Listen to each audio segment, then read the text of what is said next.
Sir. இப்போ என்ன நினைக்கிறாங்கன்னா, ஒரு 28 வயசு வரைக்கும் கல்யாணம் வேணாம் லைஃப்பை என்ஜாய் பண்ணணும்னு புள்ளிங்க மாதிரி ஃபுல்லா சுத்திட்டு இருக்காங்க. அந்த 28 தாண்டினதுக்கு அப்புறம் அவங்களுக்கு ஒரு தனிமை. எல்லாருக்கும் கல்யாணம் ஆயிடுது. வேணான்னு சொல்லிட்டு இருந்தோம் அப்படியே நிற்கும் போது நானும் கல்யாணம் பண்ணிக்கணும், எனக்கும் கல்யாணம் வேணும்னு ஃபீல் ஆகுறாங்க இல்லையா சார்? கண்டிப்பா ஃபீல் ஆகிறாங்க. கல்யாணம் ஆனதுக்கு அப்புறம் ரொம்ப ஃபீல் ஆகிறாங்க சார். அதனால கல்யாணம் அப்படிங்கிறது நான் ஒரு அஸ்ட்ராலஜராக சொல்றேன், இல்லை தனிப்பட்ட ரெண்டுமே ஒரே ஒப்பீனியன்.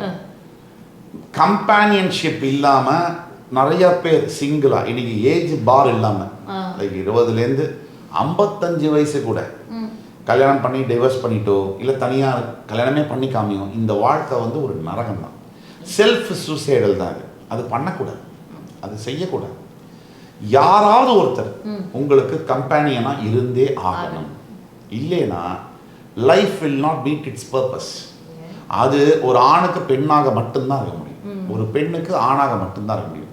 வசனங்கள் பேசலாம், இல்ல பிலாசபி தத்துவங்கள் பேசலாம். எண்ட் ஆஃப் தி டே ஒரு பெண்ணுக்கு ஆணாவும் ஆணுக்கு பெண்ணாவும் இருக்கு. கண்டிப்பா சார் நம்மளோட ஊர்ல இப்ப அப்படிலாம் நினைக்கிறது இல்லையே சார். ஒரு 10 வருஷம் கழிச்சு போனா இதெல்லாம் ஆச்சரியமா பார்ப்பாங்க. அப்படியா ஒரு பையனுக்கு ஒரு பொண்ணுக்குமா கல்யாணம் அப்படின்னு ஆச்சரியமா பார்க்குற நிலைமை கூட ஏற்படும் போல இருக்கே சார். இருக்கு. அதாவது